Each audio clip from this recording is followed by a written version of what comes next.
Very good morning to all of you. 28 of April 2024। अभी time हुआ है 2:15। 2:10 पे हो गई थी मेरी सुबह। किसी ने मुझसे पूछा है कि आपने अपने YouTube को कहीं पे प्रमोट किया क्या। डियर, आपको यकीन नहीं होगा, इनफैक्ट बहुत सारे लोगों को यकीन नहीं होता कि कैसे एक महीने के अंदर इतना सब कुछ हो गया। जनवरी में स्टार्ट किया, फेब से अर्निंग स्टार्ट हो गई, इतने सारे मतलब फॉलोअर्स कैसे हो गए। तो यकीन तो मुझे भी नहीं था कि ऐसा हो जाएगा, लेकिन ऐसा हो गया। अब मैं आपको बताती हूँ ऐसा हुआ क्यों। पहली बात तो मैंने कहीं पे भी प्रमोशन नहीं किया। हाँ, स्टार्टिंग में जैसे ही मैंने 1 जनवरी को चैनल बनाया, वीडियो डाली, मैंने अपने व्हाट्सएप पे जरूर अपने स्टेटस पे लगाया था। वो भी स्टार्टिंग के 4-5 दिन मैं डेली लगाती थी। मन में ये था कि मैं कुछ नया कर रही हूँ, ताकि मेरे सर्कल को मतलब एक रहता है ना कि यार मैं कुछ नया कर रही हूँ, मतलब थोड़ा सा बस ऐसे ही। लेकिन उसके बाद फिर मुझे लगा कि यार व्हाट्सएप पे लगाने में ना थोड़ा टाइम भी मेरा चला जाता है, क्योंकि जैसे आप स्टेटस डालोगे फिर किसी की चैट आई होंगी, फिर कुछ ग्रुप चैट होती है, तो उस पर ध्यान जाता जाता। और मेरे पास उस टाइम पे ना टाइम बहुत कम था, क्योंकि अचानक से मेरे को अपनी इन लॉज के यहाँ पे जाना पड़ गया था। मेरे मदर इन लॉ की तबीयत बिल्कुल भी ठीक नहीं थी, लेकिन मेरे को साथ में अपना यूट्यूब कंटिन्यू करना था, क्योंकि जो चीज़ मैंने सोची थी वो मैं स्टार्टिंग में ही कैसे उसको छोड़ दूँ। क्योंकि मैंने सोचा 4-5 दिन पहले दिसंबर में, और मेरे को ये था कि कितनी ही कठिनाइयाँ क्यों ना हो, मैं यूट्यूब भी जारी रखूंगी और यूपीएससी भी जारी रखूंगी, क्योंकि यूपीएससी का भी मैंने तभी सोचा था। तो उस टाइम पे हालात कुछ ऐसे होते थे, मेरे को कॉम करने का टाइम नहीं होता था, कुछ भी नहीं होता था, मैं अपना बिल्कुल भी ख्याल नहीं रखती थी। लेकिन हाँ, यूट्यूब पे वीडियो डालती थी और यूपीएससी की तैयारी भी जारी रखती थी, और अपनी मदर इन लॉ का ख्याल भी रखती थी। तो ये सब चीज़ें थी,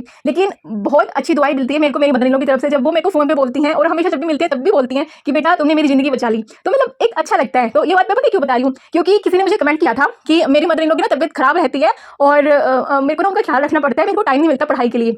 डियर, आप अपना ख्याल रखना छोड़ो। अपना ख्याल रखना मतलब ये नहीं कि अपनी हेल्थ के साथ कॉम्प्रोमाइज करो, मतलब कुछ भी आप थोड़ा सा भी टाइम वेस्ट करती हो कहीं पे, फोन पे या फिर अपनी मतलब स्किन केयर में या इन चीजों में, तो जब आपके पास टाइम की कमी है ना, तो जहाँ पे आपकी जरूरत है कि आपकी मदर इन लॉ को आपकी नीड है, आप उसके साथ कॉम्प्रोमाइज नहीं कर सकते। चाहे बात आपकी पढ़ाई की हो, चाहे बात आपके सपने की हो, आपके घर में कोई बुजुर्ग है और उसको आपकी नीड है, तो वो आपकी पहली प्रायोरिटी है, वो आपका पहला कर्म है। अपने कर्म को कभी मत छोड़ो। इसलिए मैंने ये बात बताई आपको मदर इन लॉ वाली, क्योंकि उसके बाद फिर आपको जो दुआएं मिलती है ना, उनका सही में कोई मुकाबला नहीं है। आपको 1-2 घंटे एक्स्ट्रा मिल जाएंगे, 3 घंटे एक्स्ट्रा मिल जाएंगे, वो इतना फर्क नहीं डालेंगे। बल्कि जब आप अपनी मदर इन लॉ की केयर करते हुए अपनी पढ़ाई जारी रखोगे, तब आपको जो दुआएं मिलेगी ना, क्योंकि एग्जाम या कोई भी चीज, कोई भी सपने सिर्फ और सिर्फ पढ़ाई करने से पूरे नहीं होते। आज तक मैंने जो भी अपनी लाइफ में हासिल किया, वो किसी न किसी की दुआएं हैं। और क्या पता मेरी मदर इन लॉ की वो दुआएं ही हो कि जब मैं अपना यूट्यूब जस्ट स्टार्ट ही किया था, अपनी यूपीएससी की जर्नी जस्ट स्टार्ट ही की थी 1 जनवरी को, और मेरे को वहां पे जाना पड़ा। तो और वो भी जाना पड़ा, मतलब ऐसे नहीं है कि मतलब धक्के से, मुझे किसी ने नहीं बोला, मुझे मदर इन लॉ ने नहीं बोला, मुझे अपने हस्बैंड ने नहीं बोला, मैंने खुद उनको बोला। जब मुझे पता लगा कि ऐसा कोई सिचुएशन हुई है, तो मैंने खुद अपने हस्बैंड को बोला था कि नहीं, मैं यहाँ पे नहीं रह सकती, मुझे उनकी मदद के लिए वहां पे जाना है। डिसीजन मेरा खुद का था, जबकि मुझे पता था कि मेरे लिए मुश्किलें बहुत ज्यादा हो जाएंगी, क्योंकि अभी तो मैंने यूट्यूब स्टार्ट किया है, अभी तो मैंने यूपीएससी स्टार्ट की है, और पहले ही 1-2 हफ्ते अगर मैं ढीली पड़ गई तो शायद मैं आगे कंटिन्यू कैसे करूंगी। लेकिन फिर भी जो कर्म है ना, वो कर्म हमेशा करिए। और मुझे लगता है पर्सनली कि मैंने कुछ अच्छा किया, मैंने अपने कर्म को प्रायोरिटी दी, तो मुझे मतलब यूट्यूब पे इतनी जल्दी सक्सेस मिल गई। तो यही है राज सक्सेस का, बाकी कोई राज नहीं है। और एक और चीज है, कंटिन्यूटी तो है ही, कि मैंने कंटिन्यूटी नहीं तोड़ी। हाँ, कभी कभी ऐसा हुआ कि वीडियो नहीं आए, लेकिन कभी ऐसा हुआ कि दिन में मैंने 2 वीडियो भी डाल दिए। और अभी एक और चीज है कि वीडियो थोड़े से पुराने आपको मिलते हैं, कि 2 दिन पुराना, 3 दिन पुराना, लेकिन यार ठीक है, मैं अपने टाइम के हिसाब से डाल रही हूँ, आप लोग अपने टाइम के हिसाब से उनको देख सकते हो। जैसे किसी का मैसेज आया कि आप रात को वीडियो डाला करो, हमें सुबह देखने का टाइम नहीं मिलता। किसी का है कि आप सुबह डाला करो, रात को मत डाला करो। तो अभी ना सबके हिसाब से मैं नहीं कर पाऊंगी, मुझे वो अपने हिसाब से ही करना पड़ेगा। एक सेल्फिश मैं हूँ इस पॉइंट पे, आप बिल्कुल मान सकते हो, लेकिन आप भी सेल्फिश हो जाइए यार। मैं तो नहीं बोलती कि मेरा वीडियो आते ही आपको देखना है, या फिर मैं तो ये भी नहीं बोलती कि मेरा वीडियो है आपको देखना ही है। मत देखो, आपके पास टाइम नहीं है तो, या फिर आपको अच्छे लगते हो तो फिर ठीक है, टाइम निकाल के एक वॉच लेटर प्लेलिस्ट होती है, उसमें डाल दो वीडियो को और कभी भी देख लो आप। और एक और चीज से मुझे हैरानी होती है कि कुछ family member, YouTube family member ऐसे भी है मेरे, कि जैसे ही वीडियो जाता है उसको डले हुए, अपलोड हुए 1 मिनट भी नहीं होती और लाइक्स आने स्टार्ट हो जाते हैं। तो भैया ऐसे कौन है महाशय जिनको पहले ही पता होता है कि वीडियो अच्छा होने वाला है। तो थैंक यू सो मच इतना लव सपोर्ट, इतना प्यार देने के लिए, क्योंकि मैंने सोचा नहीं था इतना जल्दी मैं आप सबसे इतना कनेक्ट हो पाऊंगी। आप सभी का दिल से शुक्रिया। मेरे पास ना एक कमेंट आया था कि जो आप यूट्यूब वीडियो अपलोड करते हो, इसमें भी तो आपका टाइम वेस्ट होता होगा ना। पहले भी मैंने इस पर रिप्लाई किया था, लेकिन ये सवाल दोबारा आया है, और शायद और किसी के भी मन में हो कि यूपीएससी की तैयारी कर रही है और फिर भी कैसे मतलब यूट्यूब पे वीडियो डालना मतलब कैसे हो सकता है। एक चीज़ मैं आपको बताती हूँ कि ये जो मेरी यूपीएससी की तैयारी है, ये मेरी डेड रिक्वायरमेंट नहीं है, ये मेरे लिए मेरा एक सपना है। लेकिन ऐसा नहीं है कि ये मेरी ज़िंदगी और मौत का सवाल है। लेकिन इसका मतलब ये भी नहीं है कि मैं इस तैयारी के प्रति ऑनेस्ट नहीं हूँ। ऑनेस्ट हूँ तभी तो मैं इसको 8 घंटे 10 घंटे देती हूँ, नहीं तो मुझे क्या ज़रूरत है सुबह 2 बजे उठने की, 3 बजे उठने की। मैंने पहले ही बोला था ना कि एक टाइम पे मैं भी लेथार्जिक थी, 6-7 बजे उठती थी, बीच में ऐसा हो गया था सिस्टम, क्योंकि जब आपके पास सब कुछ होते हैं, हाउस हेल्पर्स होती हैं, तो ऐसा हो जाता है। लेकिन ठीक है, वो जर्नी मैंने शेयर की है कि कैसे मैंने सोचा कि नहीं, मुझे अपनी लाइफ में कुछ करना है, वर्क फ्रॉम होम से लेके और फिर यहाँ यूट्यूब और यूपीएससी सब कुछ मैंने शेयर किया है। अभी मेन मुद्दा है टाइम वेस्ट का। तो मैं आपको ना बता देती हूँ, जैसे 24 आवर्स होते हैं, 24 आवर्स में से 18 आवर्स मुझे अपने खुद के लिए मिलते हैं। मिलते हैं, अभी मिलते हैं, पहले नहीं मिलते थे। अभी क्यों मिलते हैं? क्योंकि कहीं ना कहीं रिस्पॉन्सिबिलिटी मैंने अपनी कम की है। 2-3 हाउस हेल्पर्स हैं, साथ में बच्चा थोड़ा सा ग्रोन अप हो रहा है, बच्चे की थोड़ी सी रिस्पॉन्सिबिलिटी मैंने हस्बैंड को भी दी हुई है। सारी रिस्पॉन्सिबिलिटी मैं नहीं निभाती हूँ बच्चे की। हाँ, जो एक मदर की रिस्पॉन्सिबिलिटी होती है नॉर्मल, वो मैं निभाती हूँ, लेकिन हमने डिवाइड करी हुई है रिस्पॉन्सिबिलिटीज़। तो मुझे अपने लिए 18 आवर्स मिलते हैं और 6 आवर्स होते हैं जो पूरा फैमिली के लिए होते हैं। फैमिली को मतलब कुछ भी प्रोवाइड कराना, बेसिक नेसेसिटी, जो भी एक माइनर रिस्पॉन्सिबिलिटी होती है किसी भी गृहिणी की, किसी भी हाउसवाइफ की, वो मेरे 6 आवर्स होते हैं। अब 18 आवर्स जो मैंने अपने लिए रखे हैं, जो मुझे अभी अपने लिए मिलते हैं, और वो इसलिए मिलते हैं 18 आवर्स क्योंकि मैंने पहले कहीं ना कहीं मेहनत की है ताकि मुझे अपनी ज़िंदगी में डेली के 18 घंटे खुद के लिए मिल सके। लेकिन हाँ, इन 18 घंटों में भी मैं फैमिली के लिए कुछ ना कुछ करती ही हूँ, जैसे कि मेरा इंडिपेंडेंट होना, क्योंकि इंडिपेंडेंट होने के बाद फैमिली के एक्सपेंडिचर में आप कुछ ना कुछ दे रहे होते हो। पहले मैं वर्क फ्रॉम होम के जरिए देती थी, अभी मैं वो यूट्यूब के जरिए देती हूँ। तो अभी 18 आवर्स में से 2 आवर्स के अराउंड अगर मैं स्लॉट्स में डिवाइड करूँगी, कभी मैं 10 मिनट यूट्यूब को दे रही हूँ, कभी हाफ एन आवर दे रही हूँ, तो ऑलमोस्ट मेरा 2 आवर्स के अराउंड लग जाता होगा।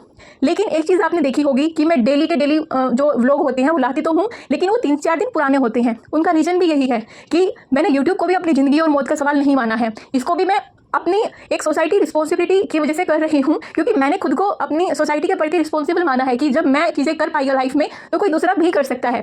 तो मैंने वो सोच के किया, लेकिन यूट्यूब के प्रति भी मैं ऑनेस्ट हूँ, जैसे मैं अपने यूपीएससी के प्रति ऑनेस्ट हूँ। तो अभी जो 18 आवर्स होते हैं उसमें से मैं कैसे कैसे टाइम निकालती हूँ। अभी देखिए, किसी के पास 18 आवर्स हैं तो 18 के 18 आवर्स, 18 के 18 घंटे पढ़ाई तो वो कर नहीं सकता, कोई भी नहीं कर सकता। इनफैक्ट डेली के 12 घंटे भी पढ़ाई नहीं की जा सकती, रोज़ की रोज़ नहीं की जा सकती। लेकिन हाँ, यूपीएससी के लिए डेली के 8 से 10 घंटे देना जरूरी है।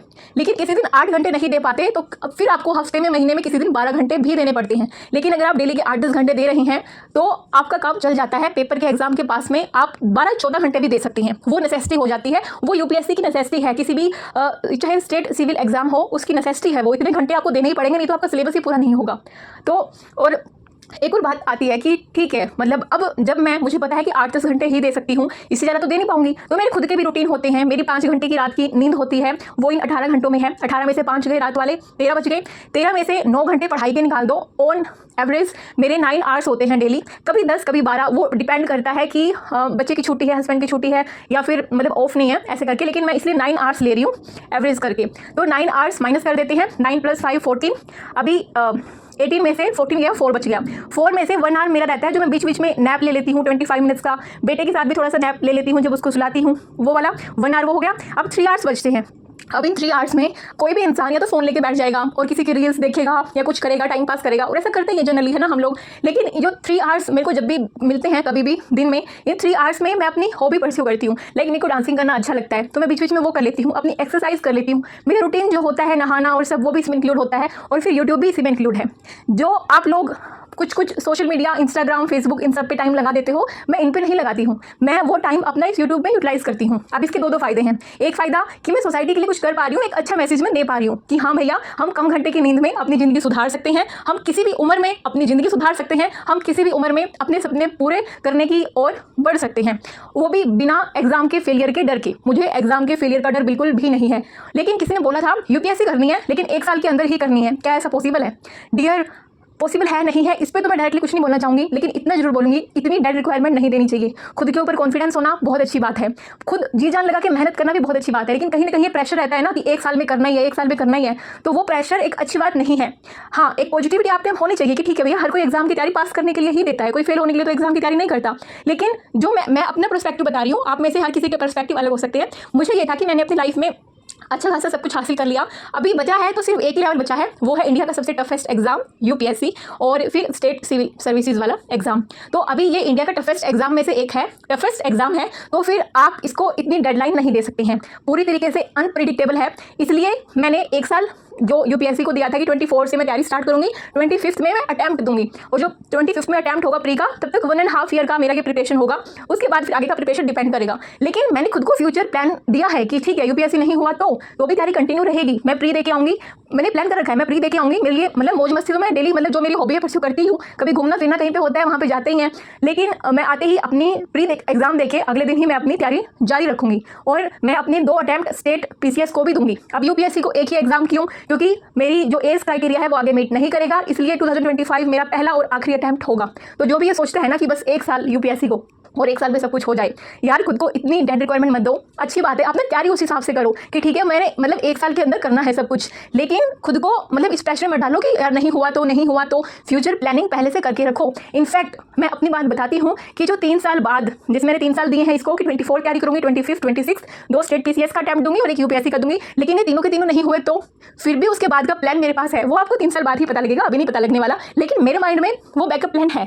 तो मतलब इस तरीके से आपको सोचना है, प्लान भी हमेशा लेके चलना है साथ में। नहीं तो भैया आप ना जो कहते हैं ना कि डिमोटिवेट हो रहे हैं, कुछ नहीं समझ में आ रहा है, ऐसे थॉट आ रहे हैं, नेगेटिव थॉट आ रहे हैं, वो इसी वजह से हैं कि आप एक चीज़ को ना बस अपना जी जान मान लेते हो कि बस यही है जीना और मरना। किसी भी चीज़ को ऐसा मत मानो। मैंने बोला तो ठीक, बिना रुमाल के तभी ना सीख। और जब रुमाल पास में नहीं हो तो हैंड ऐसे करके छीको, ऐसे, yes like this. Now take out the brown colour and colour the legs. Okay take it.